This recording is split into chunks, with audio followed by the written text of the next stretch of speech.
Hello guys, कैसे हैं आप सब? एकदम बढ़िया। तो देखिए, आज हम लोग डिस्कस करने जा रहे हैं conceptual questions related to the electric field. तो इलेक्ट्रिक फील्ड से रिलेटेड जितने भी कंसेप्चुअल क्वेश्चंस हैं हम सब डिस्कस करेंगे यहाँ पे। ये कंसेप्चुअल क्वेश्चंस जो होते हैं या लॉजिकल क्वेश्चंस जो होते हैं काफ़ी इंपॉर्टेंट होते हैं एग्जामिनेशन पॉइंट ऑफ व्यू से, क्योंकि बोर्ड के एग्ज़ाम में 2 मार्क्स में 3 मार्क्स में ये जो हैं क्वेश्चंस पूछे जाते हैं। ठीक है, तो आप एक काम करिएगा, जब ये क्वेश्चंस मैं यहाँ पे डिस्कस करूँगा तो आप इनके प्रॉपर नोट्स बनाते जाना। ठीक है, जब क्वेश्चन आएगा और मैं समझाऊंगा उसके बाद आप वीडियो पॉज करना और उस क्वेश्चन को कॉपी पे लिखते जाना, सो दैट कि आपके प्रॉपर नोट्स जो हैं बनते जाएं। ठीक है, तो करें स्टार्ट। ठीक है, तो देखिए ये आपका पहला क्वेश्चन है। देखो ये जो फर्स्ट क्वेश्चन है इसमें क्या बोला हुआ है कि जो आपके पास टेस्ट चार्ज होता है, टेस्ट चार्ज जानते हो ना, एक हाइपोथेटिकल चार्ज होता है जो किसके काम आता है, इलेक्ट्रिक फील्ड इंटेंसिटी को फाइंड करने में हमारी हेल्प करता है। तो क्वेश्चन ये है कि ये जो टेस्ट चार्ज है ये इन्फाइनाइटली स्मॉल क्यों लिया जाता है या इसको वैनिशिंगली स्मॉल क्यों लिया जाता है। तो इसको समझते हैं। देखो सपोज करो आपके पास एक चार्ज है प्लस क्यू, सपोज करो इस तरह से आपके पास चार्ज है प्लस क्यू, और आपने क्या करना है, इस पॉइंट पी पे इसकी इलेक्ट्रिक फील्ड इंटेंसिटी फाइंड करनी है, यानी कि क्या निकालनी है, स्ट्रेंथ निकालनी है इस चार्ज प्लस क्यू की इस पॉइंट पी पे। ठीक, अच्छा स्ट्रेंथ निकालने के लिए आप लोग क्या करते हैं, इस पॉइंट पी पे एक यूनिट पॉजिटिव टेस्ट चार्ज लेते हैं जो कि इन्फाइनाइटली स्मॉल होता है। अच्छा, अब ये प्लस क्यू चार्ज है तो इस प्लस क्यू चार्ज की अपनी क्या होनी है, एक इलेक्ट्रिक फील्ड होनी है ना, इलेक्ट्रिक लाइन्स ऑफ फोर्सेस होनी है इस तरह से, जो कि रेडली आउटवर्ड होती हैं। पता है ना आपको, ये सब कुछ बताया मैंने आपको। ठीक है, मतलब इसकी अपनी एक इलेक्ट्रिक फील्ड होती है ना, उस इलेक्ट्रिक फील्ड में आपने क्या किया, एक पॉइंट पी ले लिया और उस पॉइंट पी का आपको उस इलेक्ट्रिक फील्ड की स्ट्रेंथ निकालनी है। ठीक, अच्छा अब देखो इस पॉइंट पी पे इस तरह की इलेक्ट्रिक लाइन्स ऑफ फोर्सेस निकल रहे होंगे यहाँ से। ठीक है, इस तरह की इलेक्ट्रिक लाइन्स ऑफ फोर्सेस यहाँ से पास आउट हो रही है। अब अगर मान लो कि अगर ये जो हमारे पास प्लस ये जो यूनिट पॉजिटिव टेस्ट चार्ज है, चलो मान लेते हैं ये स्मॉल नहीं है, ये बड़ा है। ठीक है, इसका साइज़ बड़ा है। अगर ये बड़ा होगा तो क्या होगा, तो देखिए इस चार्ज की, अगर ये चार्ज इन्फाइनाइटली स्मॉल ना होके, सपोज करो अगर ये इसका साइज़ बड़ा है तो क्या हो जाना है, तो इसकी भी तो अपनी इलेक्ट्रिक फील्ड डेवलप हो जानी है ना। अगर ये चार्ज बड़ा है तो क्या होगा, इसकी भी तो अपनी इलेक्ट्रिक फील्ड होगी। तो अगर इसकी भी इलेक्ट्रिक फील्ड होगी तो यहाँ से भी, इसकी भी यहाँ से हम लोग क्या कर सकते हैं, electric lines of forces draw कर सकते हैं। तो मुझे बताइए इस पॉइंट पी पे अगर आपको इलेक्ट्रिक फील्ड इंटेंसिटी निकालनी थी due two plus Q charge, तो अगर ये चार्ज भी बड़ा है, ठीक है, अगर ये जो हमने चार्ज लिया यूनिट पॉजिटिव टेस्ट चार्ज, अगर ये बड़ा होगा तो क्या होगा, तो पॉइंट पी पे आपको क्या मिलने लगी है, पॉइंट पी पे आपको इलेक्ट्रिक फील्ड मिल रही है due to this charge and due to this charge also.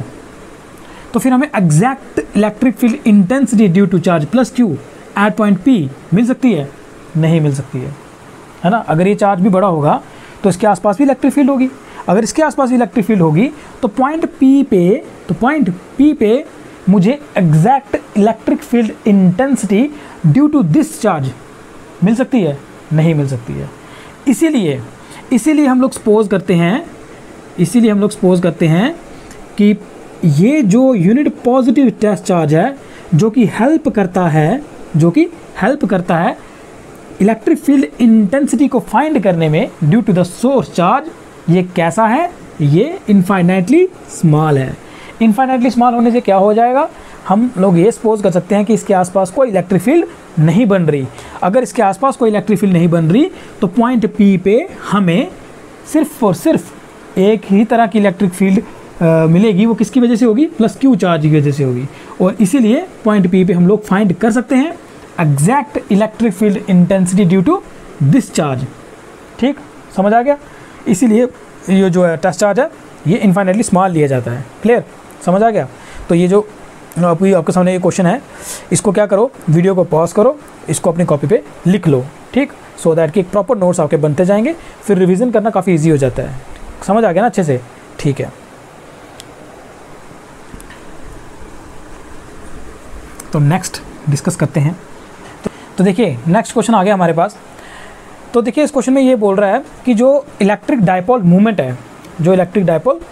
है उसका जो यूनिट है, क्या उसको इस तरह से लिखा जा सकता है। देखिए इलेक्ट्रिक डायपोल मूवमेंट का फार्मूला क्या होता है, है ना, charge into one of the charge into length of the dipole, है ना। तो चार्ज का यूनिट क्या, कूलम, तो यहाँ पे क्या लेंथ है तो यहाँ पे आएगा मीटर। हम लोग इलेक्ट्रिक डाइपोल मूवमेंट का यूनिट जो लिखते हैं वो क्या लिखते हैं, कूलम मीटर। क्वेश्चन ये कह रहा है कि क्या इसको मैं ऐसे करके लिख सकता हूँ, कूलम मीटर लिखो या CM लिखो या MC लिखो, क्या ऐसे करके लिख सकते हैं? नहीं, हम ऐसे करके नहीं लिख सकते हैं। क्यों नहीं लिख सकते हैं? क्योंकि इसको पढ़ा जाता है मिली कूलम करके, MC करके लिखा होगा ना आपने, तो इसको क्या पढ़ा जाएगा, मिली कूलम, मीटर कूलम नहीं पढ़ा जाएगा इसको पढ़ा जाएगा मिली कूलम। तो फिर ये तो मिली कूलम हो गया, और एक्चुअली में क्या होता है इलेक्ट्रिक डाइपोल मोमेंट का यूनिट, कूलम मीटर, ठीक है। तो कभी भी आप इलेक्ट्रिक डाइपोल मोमेंट के बारे में जब भी लिखेंगे ना, तो जब यूनिट लिखेंगे तो कभी MC नहीं लिखना, हमेशा क्या लिखना, CM करके लिखना, ताकि ये क्या पढ़ा जाए, कूलम मीटर, ना कि मिली कूलम। क्लियर, ठीक है, लिख लो उसको भी। तो देखिए थर्ड क्वेश्चन हमारे पास क्या कहता है कि क्या दो इलेक्ट्रिक लाइन्स ऑफ फोर्सेस आपस में इंटरसेक्ट कर सकती हैं? तो इसका आंसर है नहीं, कभी भी दो इलेक्ट्रिक लाइन्स ऑफ फोर्सेस आपस में इंटरसेक्ट नहीं कर सकती हैं। कारण देखिए, सपोज करो इस तरह से ये एक इलेक्ट्रिक लाइन ऑफ फोर्स है, ठीक है, और ये हमारे पास एक दूसरी इलेक्ट्रिक लाइन ऑफ फोर्स है। अब क्या होगा, अगर ये इंटरसेक्ट कर लेती तो क्या हो जाता, क्या परेशानी हो जाती? परेशानी ये हो जाती कि इस पॉइंट P पे देखो, यहाँ पे मैं ये देखो ये पॉइंट P की स्पेस पे है ना, तो अगर मेरे को डायरेक्शन निकालनी है मुझे, तो कैसे निकालते हैं, किसी इलेक्ट्रिक लाइन ऑफ फोर्स, किसी curved electric line of force पे डायरेक्शन निकालने के लिए क्या करना पड़ता है, टेंजेंट ड्रा करना पड़ता है ना। तो सपोज करो इस तरह से मैंने टेंजेंट ड्रा किया और मुझे इसकी डायरेक्शन मिल गई, लेकिन यही पॉइंट तो इस पे भी है ना, इस इलेक्ट्रिक लाइन ऑफ फोर्सेस पे भी अपेयर हो रहा है। तो अगर मुझे यहाँ पे भी अगर डायरेक्शन फाइंड करनी है, तो ये देखिए ऐसे भी इसकी डायरेक्शन फाइंड की जा सकती है। तो एक ही पॉइंट पे मुझे कितनी डायरेक्शंस मिल रही हैं, मुझे 2 डायरेक्शंस मिल रही हैं। ऐसा कभी हो सकता है कि आप इधर भी देख रहे हो और पीछे भी देख रहे हो? नहीं हो सकता है ना। तो इस एक पॉइंट पे क्योंकि 2 डायरेक्शंस हम लोगों को मिल रही हैं, तो ये इम्पॉसिबल है, इसीलिए कभी भी 2 electric line of forces intersect नहीं कर पाती हैं। ठीक है, वीडियो पॉज करो और इस क्वेश्चन को लिख लो अपनी कॉपी पे। ठीक, तो फोर्थ क्वेश्चन है कि हमारा जो डाइपोल है, जब उसको एक यूनिफॉर्म इलेक्ट्रिक फील्ड में रखा जाता है, तब मैंने आपको बताया था इक्विलिब्रियम की कंडीशन आती है ना। ये इक्विलिब्रियम भी 2 तरह के होते हैं, एक होता है स्टेबल इक्विलिब्रियम और एक होता है अनस्टेबल इक्विलिब्रियम। तो अभी लास्ट वीडियो लेक्चर में मैंने अच्छे से वहाँ पे बताया था आपको स्टेबल इक्विलिब्रियम और अनस्टेबल इक्विलिब्रियम में क्या डिफरेंस है। यहाँ पे जो क्वेश्चन ये अराइज हो रहा है, ये बता रहा है कि स्टेबल इक्विलिब्रियम कब अचीव करता है डाइपोल एक यूनिफॉर्म इलेक्ट्रिक फील्ड में, और अनस्टेबल जो इक्विलिब्रियम है ये कब अचीव करता है एक इलेक्ट्रिक डाइपोल एक यूनिफॉर्म इलेक्ट्रिक फील्ड में। देखिए स्टेबल, चलो एक बार मैं आपको फिर से बता देता हूँ, यहाँ पर लास्ट वीडियो लेक्चर में भी मैंने आपको बताया था। देखो मान लो कि आपके पास क्या है कि यूनिफॉर्म इलेक्ट्रिक फील्ड है। इस यूनिफॉर्म इलेक्ट्रिक फील्ड में अगर हमारे पास इस तरह से एक इलेक्ट्रिक डाइपोल है, मान लो ये -q चार्ज, ये यहाँ पे पॉजिटिव चार्ज आ जाएगा। अब देखिए इसकी जो ये आ गई आपकी इलेक्ट्रिक फील्ड, ठीक है, और इसकी डाइपोल मूवमेंट किस तरफ है, -2 प्लस की जाती है ना, ये तो ये आ गई इसकी डाइपोल मूवमेंट p वेक्टर। देखिए अगर ये e वेक्टर और p वेक्टर क्या हो, पैरेलल हो, ठीक है, अगर ये पैरेलल हो तब हमारे पास जो टाउ की वैल्यू आती है वो क्या आती है, ठीक है, अगर ये पैरेलल हो तब हमारे पास टाउ कितना आता है, यानी कि टार्क कितनी आती है, टार्क हमारे पास 0 आती है, और टार्क 0 आती है, यानी कि ये हमारे पास जो डाइपोल है ये स्टेबल ये इक्विलिब्रियम में है। अब ये स्टेबल इक्विलिब्रियम में क्यों है, क्योंकि अगर मैं इसको यहाँ से सपोज करो थोड़ा सा इसको यहाँ से इसको डिस्प्लेस करूँगा, इस तरह से मान लीजिए ये पॉजिटिव चार्ज ये नेगेटिव चार्ज, इस तरह से हमारे पास इलेक्ट्रिक फील्ड की डायरेक्शन है। तो अगर मैं इसको थोड़ा सा भी यहाँ से डिस्प्लेस करूँगा तो ये जो डाइपोल है वापस अपनी इस तरह से वापस आ जाएगा। ऐसा करेंगे ना, थोड़ा सा इसको डिस्प्लेस करेंगे through and small angle theta, तो क्या करेगा ये वापस अपनी पोजीशन पे इक्विलिब्रियम वाली पोजीशन में वापस आ जाएगा।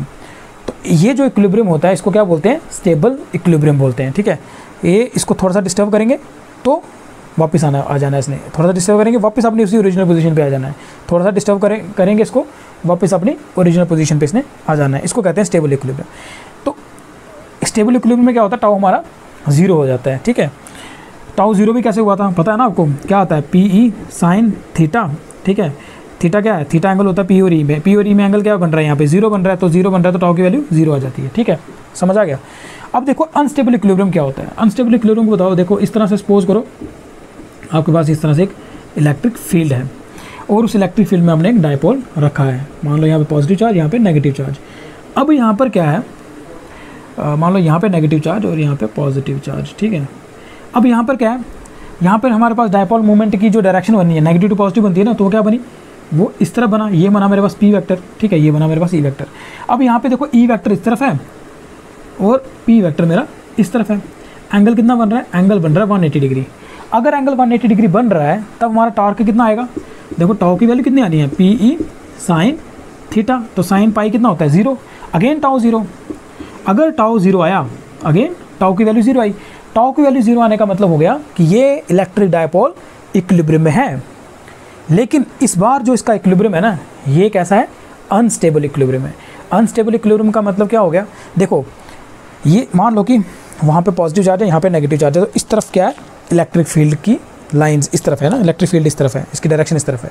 अब आपने क्या किया, मान लो ये मेरे पास क्या है, पॉजिटिव चार्ज है, ये नेगेटिव चार्ज है, तो इस तरह से मैंने डायपोल रखा हुआ है, टाउ 0 यानी कि इक्विलिब्रियम में है। लेकिन अगर मैंने इसको थोड़ा सा भी डिस्टर्ब किया, ठीक है, डिस्प्लेस किया इसको अपनी ओरिजिनल ये जो इक्विलिब्रियम पोजीशन है इससे अगर मैं इसको थोड़ा सा भी डिस्प्लेस करूँगा तो अनस्टेबल इक्विलिब्रियम की कंडीशन में क्या होगा, जब थोड़ा सा भी इसको डिस्प्लेस किया जाएगा तो ये डायपोल इस तरह से पूरा का पूरा ओरिएंट करके ओरिएंटेशन पूरी करेगा ये, और इस तरह से in the direction of the electric lines of forces की डायरेक्शन में ये अपने आप को अलाइन कर देगा, ठीक है। इस तरह के इक्विलिब्रियम को क्या कहा जाता है, अनस्टेबल इक्विलिब्रियम, समझ आया। स्टेबल इक्विलिब्रियम में क्या हुआ था, स्टेबल इक्विलिब्रियम में भी टाउ 0, ठीक है, स्टेबल इक्विलिब्रियम में भी टाउ 0 था, अनस्टेबल इक्विलिब्रियम में भी क्या टाउ 0 आएगा, टाउ 0 आएगा तभी इक्विलिब्रियम में है वो, ठीक है। अब स्टेबल में क्या था, स्टेबल में ये था कि इसको अगर हम अपनी ओरिजिनल पोजीशन से क्या करते, डिस्टर्ब करते, तो ये वापस अपनी उसी पोजीशन में आ जाता। लेकिन अनस्टेबल इक्विलिब्रियम में क्या किया, जैसे मैंने इसको इस पोजीशन से क्या किया, डिस्टर्ब किया, तो ये वापस इस तरफ नहीं गया, ठीक है, जहाँ से इसको मैंने इसको डिस्टर्ब किया था वापस उस पोजीशन पे नहीं गया अनस्टेबल इक्विलिब्रियम में। ये इसने क्या किया, पूरा का पूरा इस तरह से ओरिएंट करके in the direction of the electric line of forces ये ओरिएंट कर गया, अलाइन अपने आप को कर गया in the direction of the electric line of forces, ठीक है। तो इसे कहते हैं अनस्टेबल इक्विलिब्रियम। तो अनस्टेबल इक्विलिब्रियम में हमारे पास पी वेक्टर और ई वेक्टर यानी कि जो है वो कैसे हैं, वो एंटी पैरेलल हैं, ठीक है। और स्टेबल इक्विलिब्रियम में पी वेक्टर और ई वेक्टर कैसे होते हैं, पैरेलल होते हैं, ठीक है, यही यहाँ पर लिखा हुआ है। अब समझ आ गया अच्छे से, ठीक है, क्लियर। तो इसको लिख लीजिए आप। देखिए फिफ्थ क्वेश्चन क्या कहता है, determine the magnitude of the electric field that will balance the weight of the electron. इसको कैसे करेंगे, देखो ये क्वेश्चन समझते वाले, क्वेश्चन क्या कहता है, मान लो आपका ये इलेक्ट्रॉन है, ठीक है, अब ये इलेक्ट्रॉन है और सपोज कर लो ये इलेक्ट्रॉन इस तरह से नीचे की तरफ गिर रहा है, तो इस पर क्या फोर्स लगेगी, F = mg, ठीक है। मान लो कि ये अंडर द ग्रेविटेशन फोर्स के इन्फ्लुएंस में है और ये नीचे की तरफ गिर रहा है, ठीक है। अब जो है क्वेश्चन ये कहता है कि बताओ कितनी इलेक्ट्रिक फील्ड की ज़रूरत है इसको नीचे की तरफ गिरने से बचाने के लिए, कितनी इलेक्ट्रिक फील्ड की ज़रूरत है इसको नीचे की तरफ गिरने से बचाने के लिए, कि ये एक ना नीचे गिरे ना ऊपर जाए, बस इसी पोजीशन पे रहे, उसके लिए कितनी इलेक्ट्रिक फील्ड की ज़रूरत है।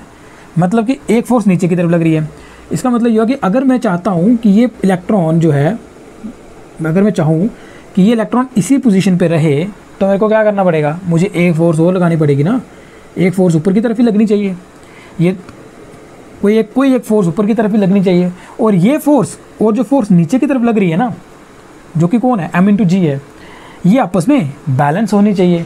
अगर ये दोनों फोर्सेस आपस में बैलेंस होंगी तो ये इलेक्ट्रॉन ना नीचे गिरेगा ना ही ऊपर जाएगा। क्वेश्चन यही है, बोलता है कि कितनी इलेक्ट्रिक फील्ड आप इस पर अप्लाई करेंगे सो दैट ये बैलेंस हो जाए, नीचे भी नहीं गिरे ऊपर भी ना जाए, एक ही जगह पे रहे, जहाँ पे है यहीं पे रहे। क्वेश्चन ये है, ठीक है, क्वेश्चन समझ आ गया। अब देखो एक फोर्स तो लग रही है इस पर mg, अब हम क्या कर रहे हैं, इस पर कुछ इलेक्ट्रिक फील्ड लगा रहे हैं, तो अगर इलेक्ट्रिक फील्ड लगाई जा रही है तो दूसरी फोर्स कौन सी होनी है, दूसरी फोर्स होनी है इलेक्ट्रोस्टैटिक फोर्स, जो कि कैसे लिख सकते हैं हम लोग, F = Q/T, ठीक है। ये F = Q/T आने का मतलब ये होगा कि हमने यहाँ पे कुछ ना कुछ इलेक्ट्रिक फील्ड लगाई, और वो इलेक्ट्रिक फील्ड कैसे लगाई हम लोगों ने, यहाँ पे होगा कुछ आई थिंक पॉजिटिव चार्ज और यहाँ पे होगा कुछ नेगेटिव चार्ज। तो यहाँ पे देखो लग गई हमारे पास इलेक्ट्रिक फील्ड, इस तरह से कुछ इलेक्ट्रिक फील्ड हमारे पास लग गई। ठीक है, अभी इस इलेक्ट्रिक फील्ड की वजह से एक फोर्स एग्जिस्टेंस में आ गई और वो फोर्स कौन है, Q इंटू ई है। अब ये जो हमारे पास इलेक्ट्रॉन है ये इसी पोजीशन पे तब रहेगा जब F is equal to Q E बराबर होगा F is equal to M G के। ठीक है, अब ये फोर्स और ये फोर्स जब आपस में इक्वल होंगी तभी हम लोग कह सकते हैं कि ये इलेक्ट्रॉन ना ही नीचे की तरफ डाउनवर्ड की तरफ मूव करेगा ना ही ये अपवर्ड की तरफ मूव करेगा, है ना। कब, जब क्यू ई बैलेंस हो जाएगा किससे, एम जी से। तो ये कह रहा है कि कितनी इलेक्ट्रिक फील्ड हम लोग अप्लाई करें कि ये इसी पोजीशन पे रहे। तो यानी कि हमको फाइंड क्या करना है, हमें ई फाइंड करना है। तो मतलब हुआ कि क्यू ई जो है वो किसके बराबर है, एम जी के बराबर है। ठीक है, तो हमें फाइंड करना है ई। तो ई किसके बराबर है, M G divide by Q. ठीक, देखो E is equal to M G upon Q. तो आपको क्या करना है, जस्ट आपको वैल्यू सब्स्टिट्यूट करनी है, आपका आंसर आ जाएगा E is equal to M, mass of electron कितना होता है 9.1 इंटू 10⁻⁻31। ठीक, जी क्या एक्सेलरेशन ड्यू टू ग्रेविटी कितनी होती है 9.8 divide by charge of electron कितना होता है 1.6 इंटू 10⁻⁻19 कूलम। ठीक है, आपको क्या करना है, जस्ट अब इसको सॉल्व करना है। इसको सॉल्व करोगे आपको आंसर मिल जाएगा और मुझे लगता है इसका आंसर था 5.5 इंटू 10⁻⁻11। ठीक है, न्यूटन पर कूलम। फिर भी आप इसको कैलकुलेट करके चेक कर लेना। ठीक है, समझ आ गया क्वेश्चन अच्छे से, क्लियर। चलो ठीक है, तो इसको लिख लीजिए।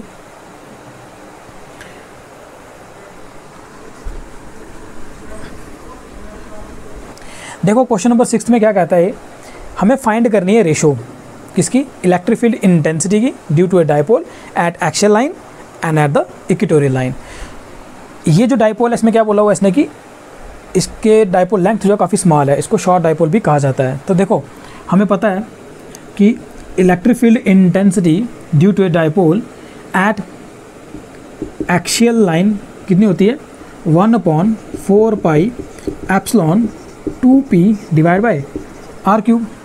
एंड इलेक्ट्रिक फील्ड इंटेंसिटी, ठीक है, electric field intensity due to a dipole at equatorial line वो कितनी होती है 1/4 pi epsilon naught p upon r cube। what you have to do, you have to just divide the both equations, यानी कि e axial divide by e equatorial अगर आप करेंगे तो क्या आएगा आपके पास, देखो इसको और इसको आपने डिवाइड करना है।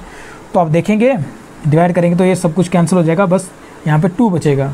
तो हम लोग ऐसा करके लिख सकते हैं e axial divide by e equatorial is equal to 2। और हम लोग ऐसे भी कह सकते हैं कि e axial is equal to 2 times e equatorial, यानी कि एक्सियल लाइन पे जो इलेक्ट्रिक फील्ड इंटेंसिटी होती है ड्यू टू डाइपोल वो ज़्यादा होती है as compare to the equatorial line. Clear, ठीक है, लिख लो इसको भी, काफ़ी इंपॉर्टेंट क्वेश्चन है ये। इस पे है बड़ा सिंपल सा, लेकिन एग्जाम में बड़ी बार पूछते हैं ये लोग।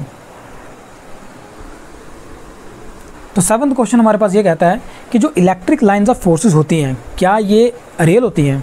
तो इसका आंसर है no, electric lines of forces real नहीं होती हैं। ये जस्ट एक पाथ होता है, ऐसा पाथ जिस पे एक unit positive test charge flow करता है, चलता है, ठीक है, जब उसको किसी दूसरे चार्ज की इलेक्ट्रिक फील्ड में रखा जाता है। तो ये electric lines of forces reality में नहीं होती हैं, लेकिन जिस चीज़ को ये रिप्रेजेंट करती हैं, किसको रिप्रेजेंट कर रही होती हैं, ये रिप्रेजेंट कर रही होती है इलेक्ट्रिक फील्ड को। वो जो इलेक्ट्रिक फील्ड है वो रियल होती है, ठीक है, लेकिन इलेक्ट्रिक लाइन्स ऑफ फोर्सेस क्या होती हैं, electric lines of forces real नहीं होती हैं, वो इमेजिनरी होती हैं। लेकिन जिसको ये रिप्रेजेंट करती हैं, किसको रिप्रेजेंट करती हैं, ये इलेक्ट्रिक फील्ड को, है ना। इलेक्ट्रिक फील्ड को बताने के लिए तो हम लोग इनका यूज़ करते हैं। वो जो इलेक्ट्रिक फील्ड होती है वो रियल होती है, ठीक। ये यहाँ पर भी लिखा हुआ है, वीडियो पॉज करके आप इसको लिख सकते हो, ठीक है। नेक्स्ट करते हैं। तो क्वेश्चन नंबर 8 क्या कहता है, देखो क्वेश्चन नंबर 8 कहता है कि जो इलेक्ट्रिक लाइन्स ऑफ फोर्सेस होती हैं इनमें सडन ब्रेक्स क्यों नहीं होती, ठीक है। मान लो इस तरह से आपके पास एक चार्ज है, ठीक है, तो इस तरह से ये इसकी इलेक्ट्रिक लाइन्स ऑफ फोर्सेस होंगी, ठीक है, रेडियली आउटवर्ड होती है ना पॉजिटिव चार्ज की वजह से। क्वेश्चन ये कहता है, क्वेश्चन ये कह रहा है कि बताओ इन इलेक्ट्रिक लाइन्स ऑफ फोर्स में इस तरह से सडन ब्रेक्स क्यों नहीं हो सकती, इस तरह से इलेक्ट्रिक लाइन्स ऑफ फोर्स में ये सडन ब्रेक्स क्यों नहीं हो सकती हैं। वो इसलिए नहीं हो सकती हैं कि अगर मान लो इसमें सडन ब्रेक है, ठीक है, मान लेते हैं इसमें सडन ब्रेक है, तो इसका मतलब क्या हुआ, इसका मतलब हुआ कि इस चार्ज की वजह से इसने से एरिया में कोई इलेक्ट्रिक फील्ड नहीं है। ऐसा हो सकता है? ऐसा नहीं हो सकता है। चार्ज जो हमने यहाँ पे रख लिया तो इसके आसपास यहाँ पे इतने एरिया में मान लो कि हर जगह इलेक्ट्रिक फील्ड है, तो इसलिए हम लोग इन इलेक्ट्रिक लाइन्स ऑफ फोर्सेस को ब्रेक नहीं कर सकते हैं। ठीक है, अगर ब्रेक किया तो उसका मतलब ये होगा कि इस चार्ज की वजह से इस पॉइंट पे कोई इलेक्ट्रिक फील्ड नहीं है, इस पॉइंट पे कोई इलेक्ट्रिक फील्ड नहीं है, लेकिन ये इम्पॉसिबल है ना। अगर चार्ज यहाँ पे आ गया तो इसके आसपास पूरे के पूरे स्पेस में इसके आसपास जो ये इतनी सी अगर हम जगह सपोज कर लेते हैं तो इस हर जगह पे इलेक्ट्रिक फील्ड है। तो अगर हर जगह इलेक्ट्रिक फील्ड है तो इलेक्ट्रिक लाइन्स ऑफ फोर्सेस भी इस तरह से हर जगह होनी चाहिए, हर जगह होनी चाहिए। हम इनको बीच में से कट नहीं कर सकते हैं, बीच में से ब्रेक नहीं कर सकते हैं। अगर बीच में से ब्रेक करेंगे तो इसका मतलब ये होगा कि जिस पॉइंट पे ये ब्रेक किए ना उस पॉइंट पे इलेक्ट्रिक फील्ड नहीं है, और ऐसा बिल्कुल नहीं हो सकता है। ठीक है, आगे समझ? ठीक है, तो इसको लिख लीजिए आप लोग। देखो क्वेश्चन नंबर 9 कहता है electric field inside the conductor is always zero, why. एक कंडक्टर के अंदर कोई भी इलेक्ट्रिक फील्ड इंटेंसिटी नहीं होती है। क्यों भाई? वो इसलिए नहीं होती, मान लो एक हमारे पास इस तरह से कंडक्टर है, ठीक है, हॉलो स्फेरिकल शेल है, कंडक्टर है। अब इसके अंदर ई की वैल्यू ज़ीरो होती है। कारण क्या है? कारण ये है कि अगर ये कंडक्टर है तो कंडक्टर जो होता है वो अलाउ नहीं करता है इलेक्ट्रिक लाइन्स ऑफ फोर्सेस को अपने अंदर से पास होने के लिए। ठीक है, एक कंडक्टर में से इलेक्ट्रिक लाइन्स ऑफ फोर्सेस पास नहीं कर सकती, एक कंडक्टर में से इलेक्ट्रिक लाइन्स ऑफ फोर्सेस पास नहीं कर सकती, क्योंकि इसमें से electric lines of force pass नहीं कर सकती, इसीलिए कंडक्टर के अंदर कोई भी इलेक्ट्रिक फील्ड नहीं होती है। और जब इलेक्ट्रिक फील्ड ही नहीं है तो उसकी स्ट्रेंथ क्या होगी? कुछ भी नहीं, है ना। तो इसीलिए उसकी इलेक्ट्रिक फील्ड इंटेंसिटी क्या होगी? ज़ीरो। क्लियर? एक कंडक्टर में से इलेक्ट्रिक लाइन्स ऑफ फोर्सेस पास नहीं होती हैं। जब इलेक्ट्रिक लाइन्स ऑफ फोर्सेस ही पास नहीं कर पाई तो उसके अंदर कोई इलेक्ट्रिक फील्ड नहीं है। जब उसके अंदर कोई इलेक्ट्रिक फील्ड नहीं है तो उसकी स्ट्रेंथ क्या होगी? कुछ भी नहीं होगी, है ना। तो इसीलिए electric field intensity inside the conductor is always zero. Clear? लिख लीजिए। क्वेश्चन नंबर 10th 11th ये कहता है कि जब आप एक इलेक्ट्रिक डायपोल को एक यूनिफॉर्म इलेक्ट्रिक फील्ड में रखेंगे तो क्या हमेशा उसमें टार्क ज़ीरो आती है? नहीं, ऑलवेज टार्क ज़ीरो नहीं होती। ठीक है, टार्क ज़ीरो कब होगी? ठीक है, मान लो इस तरह से आपके पास एक यूनिफॉर्म इलेक्ट्रिक फील्ड है। अब इसमें आपने क्या रखा? आपने एक इलेक्ट्रिक डायपोल रख दिया, मान लो ये नेगेटिव चार्ज, ये पॉजिटिव चार्ज। अब इस पर जो टार्क लगनी है वो ज़ीरो कब हो सकती है? वो ज़ीरो तब हो सकती है जब ये पूरा का पूरा अलाइन हो जाए इलेक्ट्रिक लाइन्स ऑफ फोर्सेस के साथ। ये ई वेक्टर, ठीक है, तो नेगेटिव टू पॉजिटिव यहाँ पे मेरा पी वेक्टर इस तरह से आ जाएगा। ये जब ई वेक्टर और पी वेक्टर पैरेलल होंगे या फिर ई वेक्टर और पी वेक्टर एंटी पैरेलल होंगे। ठीक है, ई वेक्टर और पी वेक्टर में जब तो या तो एंगल 0 डिग्री होना चाहिए या फिर ई वेक्टर और पी वेक्टर में या एंगल 180 डिग्री होना चाहिए। अगर ये दो कंडीशंस होती हैं तब हमारे पास टाउ यानी कि टार्क की वैल्यू क्या आएगी? 0 आएगी। अगर ये पैरेलल नहीं है या एंटी पैरेलल नहीं है या किसी एंगल पे है तो फिर टार्क की वैल्यू 0 नहीं आनी है, फिर टार्क इस पर लगेगी और इसको ओरिएंट करके, डायपोल को ओरिएंट करके ये क्या करेगी? अलाइन करने की कोशिश करेगी electric field lines of forces के लिए। ठीक है, तो ये टार्क तभी 0 होती है जब क्या हो? इलेक्ट्रिक लाइन्स ऑफ फोर्सेस और डायपोल मोमेंट के बीच में एंगल कितना हो? 0 डिग्री हो या 180 डिग्री हो। ठीक, क्लियर? सेकंड 11th क्वेश्चन ये कहता है कि बताओ अगर आपके पास इस तरह से एक यूनिफॉर्म इलेक्ट्रिक फील्ड है, उसके अंदर आपने एक डायपोल रखा, तो बताइए फोर्स, इसमें जो फोर्स लगने वाली है क्या वो फोर्स 0 है? हाँ, हमेशा 0 रहती है। फोर्स मतलब एक पॉजिटिव चार्ज है ना, यहाँ पे मान लो ये क्यू चार्ज है, ये माइनस क्यू चार्ज है, तो यहाँ पे फोर्स क्या लगेगी? Q E. यहाँ पे फोर्स क्या लगेगी? Minus Q E. ठीक है, तो एक जगह लगी प्लस क्यू ई, एक जगह लगी माइनस क्यू ई। ठीक है, तो ये इक्वल एंड अपोजिट रहती हैं, तो फोर्स ऑलवेज 0 रहती है। देखो आपने सिंपल सी बात याद रखनी है, जब भी एक यूनिफॉर्म मैग्नेटिक फील्ड में आप एक इलेक्ट्रिक डायपोल रखोगे तो नेट फोर्स हमेशा 0 है। ठीक है, नेट फोर्स जो उस पर लगनी है वो हमेशा 0 लगनी है। लेकिन जो टार्क लगनी है, टार्क 0 भी हो सकती है और 0 नहीं भी हो सकती है। ठीक है, वो डिपेंड करता है आपका डायपोल जो है वो किस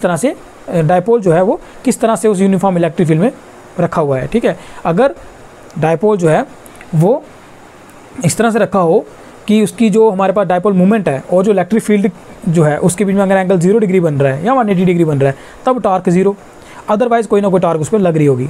लेकिन नेट फोर्स जो है वो हमेशा 0 होती है एक इलेक्ट्रिक डायपोल पे जब उसको एक यूनिफॉर्म इलेक्ट्रिक फील्ड में रखा जाता है। क्लियर? अच्छे से समझ आ गया? ठीक है, तो देखो इलेक्ट्रिक फील्ड से रिलेटेड जो कंसेप्चुअल क्वेश्चंस है ना, वो जो इंपॉर्टेंट कंसेप्चुअल क्वेश्चन है वो यही हैं, ठीक है। और इनमें से कुछ क्वेश्चंस ऐसे हैं जो प्रीवियसली एग्जाम में आए हुए हैं। इस तरह से ये हमारे पास कुछ कंसेप्चुअल क्वेश्चंस थे रिलेटेड टू इलेक्ट्रिक फील्ड, काफ़ी इंपॉर्टेंट कंसेप्चुअल क्वेश्चंस हैं, बोर्ड के एग्ज़ाम में बहुत बार पूछे जाते हैं, ठीक है। तो इस तरह से हमारा इलेक्ट्रिक फील्ड वाला जो चैप्टर था ये पूरा का पूरा अच्छे से कंप्लीट हो गया। हमने डेरिवेशंस अच्छे से कर ली, ठीक है, न्यूमेरिकल्स कर लिए, और लास्ट में जो हमारे पास कंसेप्चुअल क्वेश्चंस होते हैं, ठीक है, जो लॉजिकल क्वेश्चंस होते हैं, ये भी हम लोगों ने अच्छे से कर लिए, ठीक है। तो अब हम लोग बात करेंगे इलेक्ट्रिक पोटेंशियल की, आज नहीं नेक्स्ट लेक्चर में करेंगे। इलेक्ट्रिक पोटेंशियल क्या होता है इसके बारे में हम लोग डिस्कस करेंगे, ठीक है। पढ़ते रहिए और खुश रहिए।